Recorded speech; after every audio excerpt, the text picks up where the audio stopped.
Բարև ձեզ բարեկամներ, Փակ TV-ն է եթերում եւ ողջունում եմ բոլոր նրանց, ովքեր իսկապես ամեն օր սպասում են մեր հերթական թողարկմանը։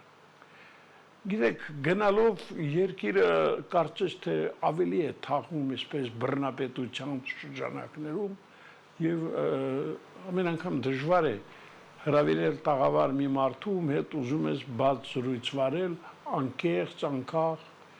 Եվ փառք Աստծո, որ այդպիսի անձիկ կան եւ նրանցից մեկն էլ անկասկած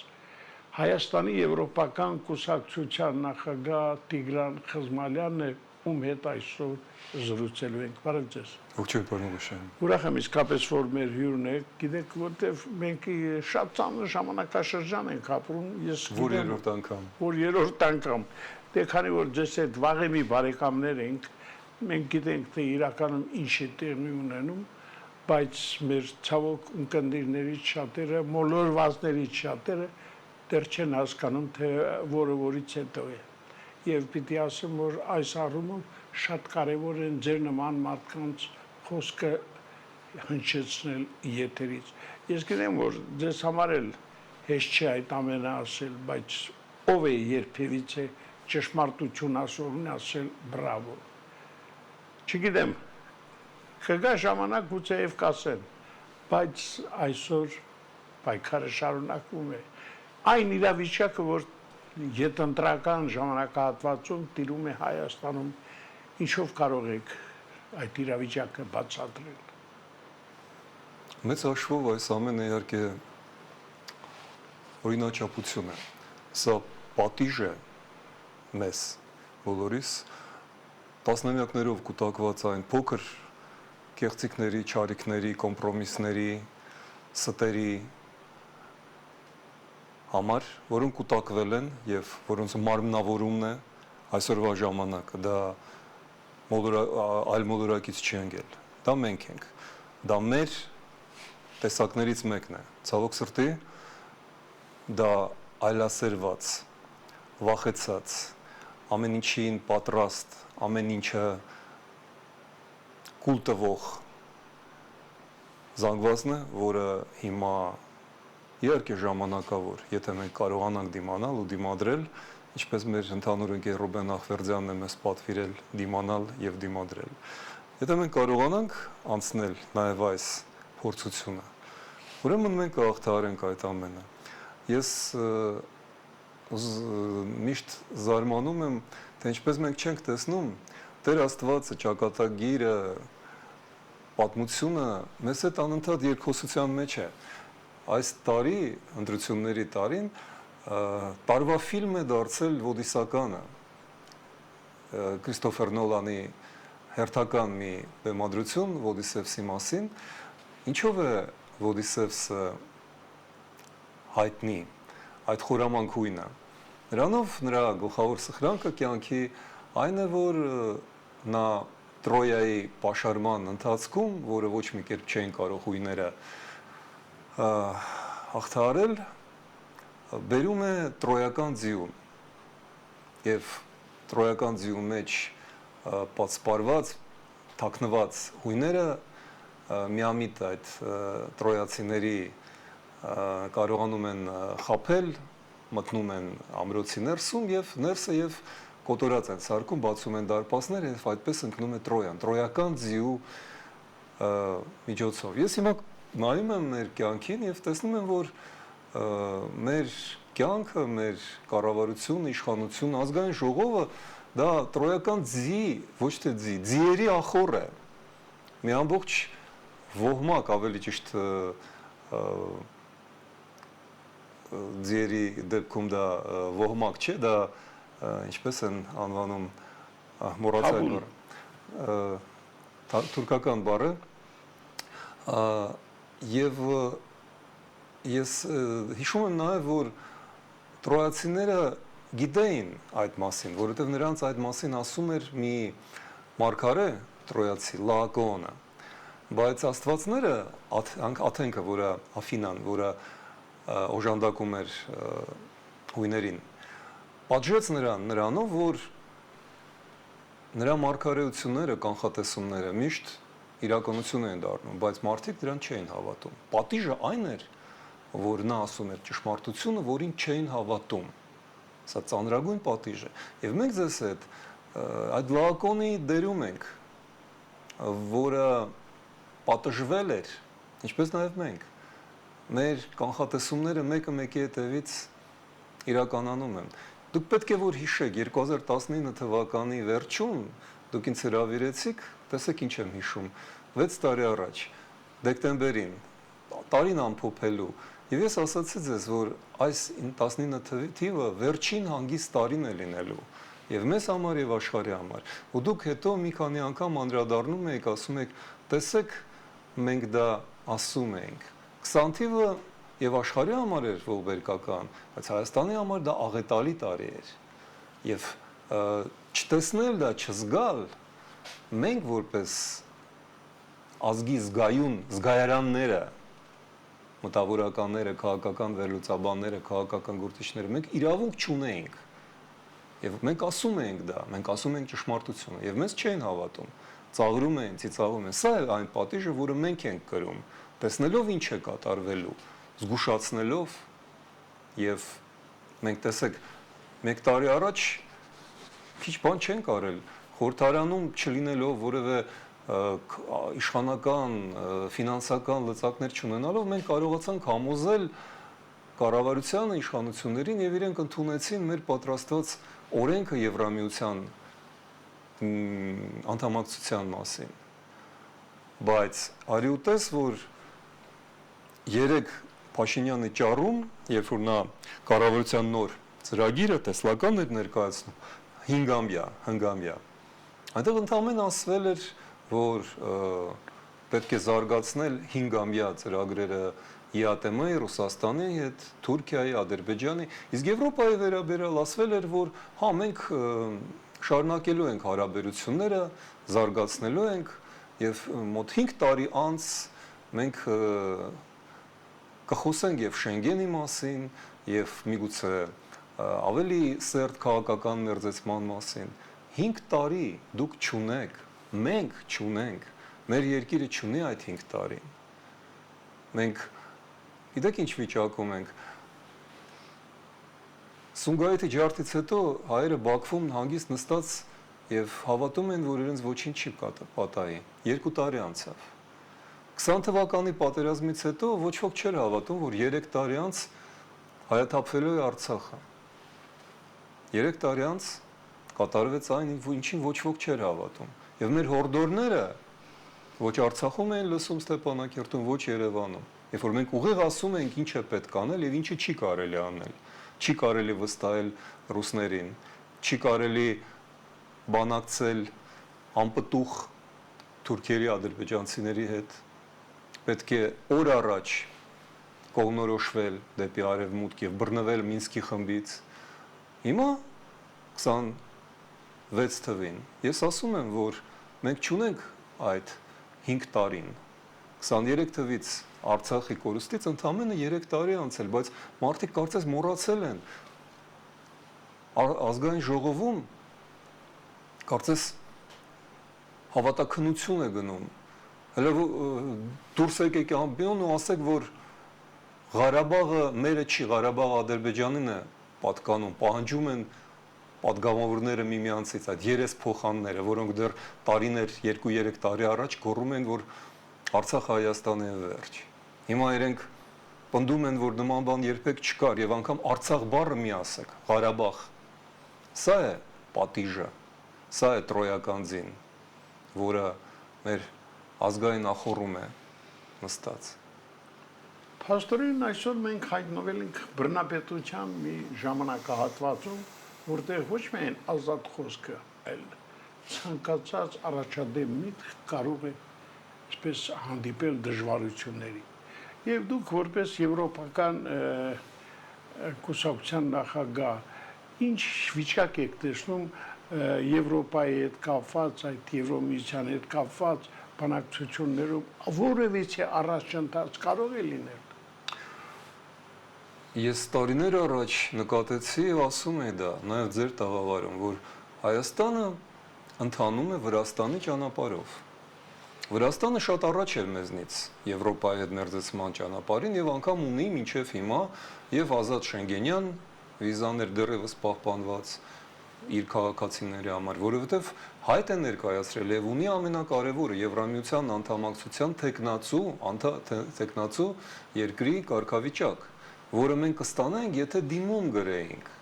Դա ինչի չեն գրում։ Ինչի չեն գրում, այդ դա ամենակարևոր հարցն է։ Մենք հիմա եկեք այդ հարցը քննարկենք, հետո վերադառնանք ձեր նախորդ հարցին, որովհետև ժողովուրդ շատ դեպքերում ասում է դե գիտեք, իրանք մի բան գիտեն, դուք չգիտեք, շատ օգտագործել գիտեք, չգիտեք բառը, ոչ, չկա տենց բան, որ իրանք գիտեն եւ մենք չգիտենք, որովհետև մենք գիտենք ամենակարևորը, որը իրենք թաքցնում են։ Հայաստանում իշխանությունը դուք ասացիք բռնապետություն է, մի քիչ ավելի բարդ է։ Բռնապետությունը տեխնիկապես այո, որովհետև չկա փաստորեն իշխանությունների թևերի բաժանումը։ Գործադիր իշխանությունը, օրենսդիր իշխանությունը եւ դատական իշխանությունը նորմալ երկրներում պետք է բաժանված լինեն։ Որպես օրինակ բերեմ Միացյալ Նահանգները, որտեղ Թրամփը հիմա աննախադեպ բաներ է անում, գործում է որպես բռնապետ։ Այնուամենայնիվ դատական իշխանությունը, Գերագույն դատարանը մեկը հետևից չեղարկում է իր հրամանները, մեկը հետևից, այսինքն այնտեղ կա իշխանությունների բաժանում, ազատ դատարան, անկախ դատարան։ Կոնգրեսը ծանրագույն հիմա մարտի մեջ է մտնում, կռվի մեջ է մտնում։ Այսինքն օրենսդիր իշխանությունն էլ չի վերահսկվում գործադիրով։ Մեզ մոտ Փաշինյանը հանգիստ ասում է կառավարությունը ես եմ, այսինքն գործադիր իշխանություն չկա, դա մի մարդու իշխանությունն է։ Նա ասում է Հայաստանում որ մի դատավորը կմերժի կամ դատախազը կմերժի վարչապետի ասածը, նա փաստորեն խոստովանել է, ես չեմ հորինում, չէ՞, կամ դուք չեք ասում, սա է բռնապետությունը, երբ որ գործադիր, օրենսդիր, իսկ օրենսդրում ինչ է կատարվում, չկարողանալով հասնել սահմանադրական մեծամասնությանը, ԿՊ-ն այնուամենայնիվ հասել է, բերել է այդ ընդդիմությունը, նա ամեն ինչ արել է, որ դեմոկրատական ուժերը չմտնեն, այդպես որ այո, դեմոկրատական ուժեր խորհրդարանում չկան, դրանք չկան կառավարությունում, դրանք չկան մեծ հաշվով մամուլում, որովհետև տեսեք, մենք չենք կարող քննարկել այդ բաները հանրային հեռուստատեսությունում։ Ես արգելված եմ այնտեղ, դուք արգելված եք այնտեղ։ Մենք ունենք փոքրիկ համացանցային վտակներ, որի լսարանը տասնապատիկ, 100 անգամ, հարյուրավոր անգամներ զիջում է օլիգարխների եւ իշխանությունների կանալները։ Այսինքն իշխանությունը պատկանում է մի քանի օլիգարխին, որոնք վաղուց արդեն սերտաճել են։ Հիմա հետապնդվում է Ծառուկյանը, ասում է, տեսեք, սա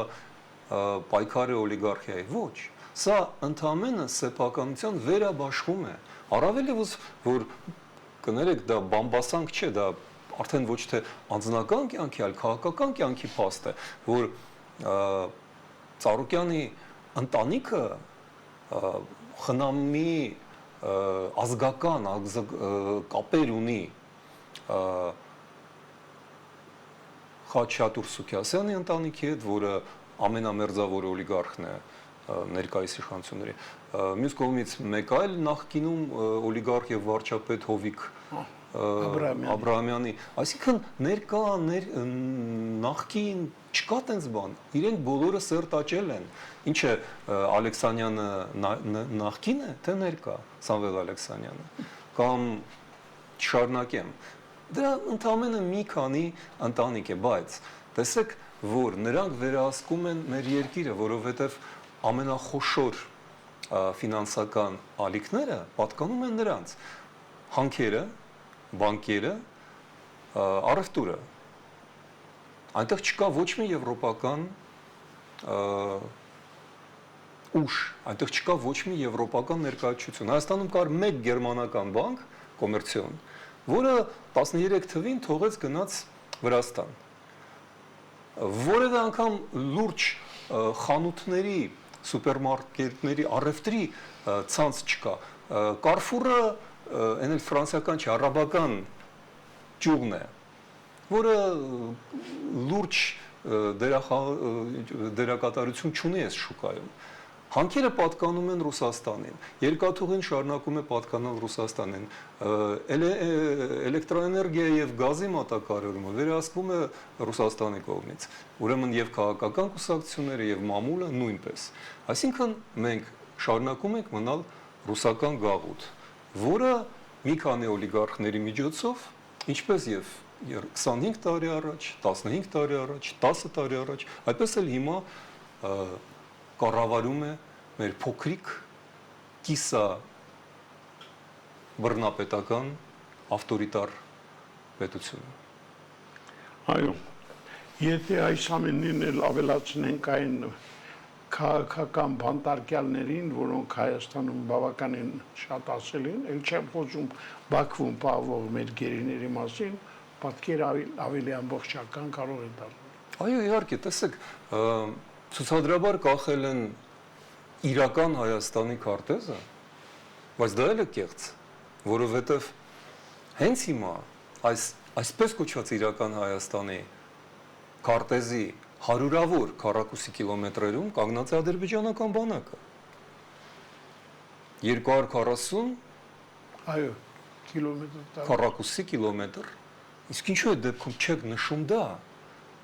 կամ չեք ազատագրում, ուրեմն դա արդեն իրական քարտեզ չէ։ Բացի դա, ինչպես ենք մենք վարչաֆեստ, վարչաբենդ, վարչա չգիտեմ ինչ, կերուխում, քեբաբ, գարեջրի, գինու փառատոները իրար փոխարինելով անցնում են անverջ, մինչդեռ մեր երկրի այսպես կոչված իրական Հայաստանի տարածքում երկու օտար բանակ է կանգնած, ռուսական բանակը եւ ադրբեջանական բանակը, ռազմագերիները եւ քաղաքական բանտարկյալները Բաքվում են եւ այստեղ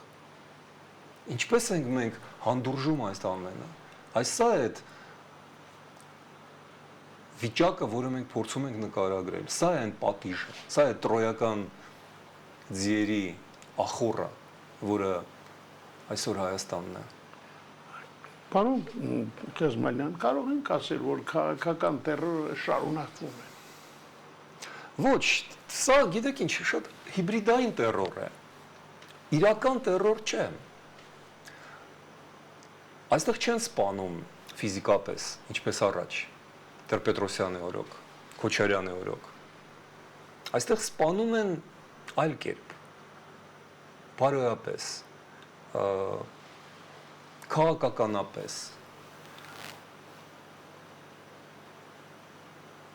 Երկու մեծագույն ուտոպիաներ կային, հակաուտոպիա ավելի ճիշտ, Օրուելի 1984 թվական եւ անասնագում, անասնաֆերմա, դա Ջորջ Օրուելն էր։ Եվ կար մեկ այլ էլի անգլիացի գրող Huxley, Aldous Huxley, որը գրել էր մեկ այլ տարբերակ, կոչելով այն հրաշալի նոր աշխարհը, կարծեմ, այսպես կարելի է թարգմանել։ Եվ եթե Huxley-ն կարծում էր, կներեք, Օրուելը կարծում էր եւ դա իր ժամանակվա այդ 40-ական, 50-ական թվականների իրականություն էր, որ մարդկանց ապագան այդպես է վերջանում, կարծեմ, 1984 թվական, ինչպես եմ ես տեսնում, ասում են նա ապագա մարդկության պատկերը, կերպարը, զինվորական սապոգը մարդու դեմքի վրա։ Huxley-ն այլ բան էր ասում, ոչ ասում է, ձեզ սպանելով չեն հնազանդացնելու, ձեզ հնազանդացնելու են, խաբելու են եւ ոչնչացնելու են զվարճանքով, ձեզ այդքան են տալու, ոչ թե խլելու են ձեզնից ազատությունները, այլ ընդհակառակը ձեզ տալու են ազատությունների ցնորքը, պատրանքը, եւ դուք կարծելու եք, որ դուք ազատ եք, մինչդեռ ձեզ այս քաղցր կեղտաջրով թունավորում են դանդաղ, բայց հստակ։ Եվ հիմա իրականանում է այդ Huxley-ի ֆանտազիան, այդ չար հեքիաթը, երբ որ մարդիկ զոմբիացված գնում են, կարծես կախարդական շվի ետևից եւ չեն տեսնում, որ նրանք չվում են սեփական երկրից, որովհետեւ մեր իրական երկիրը դա այն չէ, ինչ նկարված է քարտեզի վրա։ Մեր իրական երկիրը բոլորովին ուրիշ բան է։ Դա մեր սերն է, մեր երազանքը, մեր հույսը, մեր հիշողությունը, մեր պապերի գերեզմանները, մեր մայրերի արցունքները, այս ամենն է, հոգևոր Հայաստանն է մեր հայրենիքը։ Եվ տեսեք, որ հիմա Հայաստանը լցվում է օտարներով, Ռուսաստանից հերթական փախուստ է, օրական 20,000 մարդ անցնում է միայն վրացական սահման, եւ նրանցից կեսը հայտնվում է Հայաստանում մի քանի օր անց։ Մենք զգում ենք, որ քաղաքը Երևան այլևս հայկական չէ։ Դուք քայլեք, կտեսնեք, որ այնտեղ ավելի շատ ռուսներ, հնդիկներ, իրանցիներ կան, ես չեմ ասում, որ դա վատ է։ Հայաստանը միշտ եղել է նոյան տապան, որտեղ փրկվում են մարդիկ։ Պատմական ժամանակներից մենք մնում ենք նոյան տապան, բայց հայերը չեն մնում։ Հայերը կամ չեն մնում հայ, որտեղ չի կարող հայ կոչվել հայը, որ ասում է Արցախը Ադրբեջանը եւ վերջ, Արարատը Թուրքիայի եւ վերջ։ Նա հայ չէ այլևս։ Իմ հասկացած հայը այդպես բան չի կարող ասել։ Նա արդեն ապականված, այլասերված ուրիշ մի նյութ է։ Եվ մենք կորցնում ենք մեր Հայաստանը։ Տեսեք, մենք ապրում ենք մի շատ պայթունավտանգ տարածաշրջան։ Խոսքս այն ներքին լարվածության մասին է, որը կա Միացյալ Նահանգներ, Իսրայել, Իրան այդ հակամարտության մեջ։ Այստեղ մենք ինչ զարգացումների կարող ենք սպասել։ Այս տարվա մայիսին Հայաստանը դարձել էր աշխարհի կենտրոն, եւ դա առավել չափազանցություն չէ, եւ այստեղ չեն նկատել դա։ Ես վերջերս տեսա, որ մի քաղաքագիտական ուսումնասիրությունում ասում էր, որ ոչ թե Դավոսն էր աշխարհաքաղաքական կենտրոնը այս տարվա, այլ Երևանը։ Նկատի առնելով, որ մայիսին, երբ որ եկան այստեղ ամբողջ Եվրամիության ղեկավարներ, այդ թվում նաև բացի նրանցից Կանադայի, Բրիտանիայի, որոնք Եվրամիության անդամ չեն, ՆԱՏՕ-ի ղեկավարություններ, այստեղ արվեց մի շարք կարևորագույն հայտարարություններ եւ հատկապես Երևանյան այդ ճշմարտություններից մեկը աշխարհաքաղաքական վերագրվում է Կանադայի վարչապետ Մարկ Քարնին, որն ասել էր իթիվ այլ բաների, մենք ապրում ենք ստեղծվող նոր դաշինքների դարաշրջանում եւ այդ քաղաքական խրախճանքը մի շատ զավեշտալի պայման է դնում։ Եթե մենք փոքր եւ միջին երկրները, ասում է Կանադայի վարչապետը, ուզում ենք մնալ այս քաղաքական ճաշասեղանի շուրջը, այլ չդառնալ այդ սեղանի ճաշատեսակ, մենք պետք է միավորվենք, նոր դաշինքներ կազմենք։ Եվ Կանադան ռազմավարական միավորում է սկսել Եվրամիության հետ, որի հետ իմիջիալոց սահման ունի։ Շատերը մոռանում են, այո, Կանադան շատ հեռու է, բայց Գրենլանդիայի հետ ընդամենը մի քանի կիլոմետրով է բաժանված։ Իսկ Գրենլանդիան Դանիայի տարածքն է, այսինքն դա Եվրամիության տարածքն է։ Եվ Կանադան հակադրվում է Միացյալ Նահանգների կայսերապաշտական, ծավալապաշտական ճնշմանը Եվրամիությանը միավորվելով, դեռևս ոչ թե ֆորմալ, բայց տնտեսապես, ռազմական, քաղաքական, արժեքային առումով։ Եվ Հայաստանը այստեղ ունի ընդամենը մեկ ճանապարհ, որովհետև ռուսները դուրս են եկել 200-ամյա ռուսական գերակայությունը, գաղութացումը դուրս է գալիս տարածաշրջանից, եւ եթե մենք չենք միանում եվրոպական դաշինքին, Եվրամիությանը, ապա մենք մնում ենք թուրք-ադրբեջանական, թուրանական դաշինքում, որը հիմա այս պահին ստացել է հզոր աջակցություն ունեցուկ Միացյալ Նահանգներից, որովհետև Թրամփի ադմինիստրացիան կարծելով, որ կարողանալու է օգտագործել թուրքական, թուրանական գործոնը Չինաստանի դեմ, Հայաստանին անտեսում է եւ այդ տրիպը դիտում են հենց թուրքական օպտիկայով, թուրքական գաղափարախոսության մեջ պատահական չէ, որ այս ամենը անվանում են տրանսկասպիական ճանապարհ։ Տրիպը այդ տրանսկասպիական ճանապարհի մաս է կազմում, որով Միացյալ Նահանգները Թրամփի ադմինիստրացիան հույս ունեն վերահսկել Կենտրոնական Ասիան։ Դա ցնորք է, չի լինի դա։ Չինաստանը ոչ Ղազախստանը, ոչ Ուզբեկստանը չի զիջելու Միացյալ Նահանգներին։ Մոռացեք այդ։ Եվ այնինչ կմնա չոր նստվածքում, դա կլինի Հայաստանի հաշվին Ադրբեջանի եւ Թուրքիայի ցամաքային կապը։ Եվ դա է մեծագույն վտանգը մեզ համար, որովհետեւ դրանով մեզ կտրում են Իրանից եւ Հայաստանը կորցնում է սկզբից իր աշխարհաքաղաքական արժեքը, իսկ հետո նաև կասկածի տակ է դրվելու Հայաստանի պետականությունն ընդհանրապես։ Այս սա է մեծագույն վտանգը, որը մենք եվրոպական կուսակցությունը տարիներ շարունակ ցույց ենք տալիս։ Ահա ինչու մենք ստեղծեցինք եվրոպական կուսակցությունը։ Եվ մենք ասում ենք, որ կա մեկ ելք այդ ամեն ինչից։ Թուրքական վտանգը կարող է վերահսկվել եւ հասցեագրվել մեկ ընդամենը միջոցով Հայաստանի միացումը Եվրամիությանը։ Ուրիշ ճանապարհ չկա։ Երբ որ դուրս են գալիս ռուսները, վակուումը լցվում է կամ թուրքական տարով, ինչը իրենց համար րոպեների, ժամերի խնդիր է, կամ եվրոպացիներով, ինչը մեզ համար տարիների աշխատանք պետք է լինի, որը մենք վաղուց պետք է սկսենք, որը Եվրոպան տարիներ շարունակ առաջարկում էր, դեռևս 2016 թվականին, 17 թվականին սկսելով հյուսիս-հարավ ճանապարհը։ Այդպես որ մենք մեծագույն վտանգի առջև ենք։ Եվ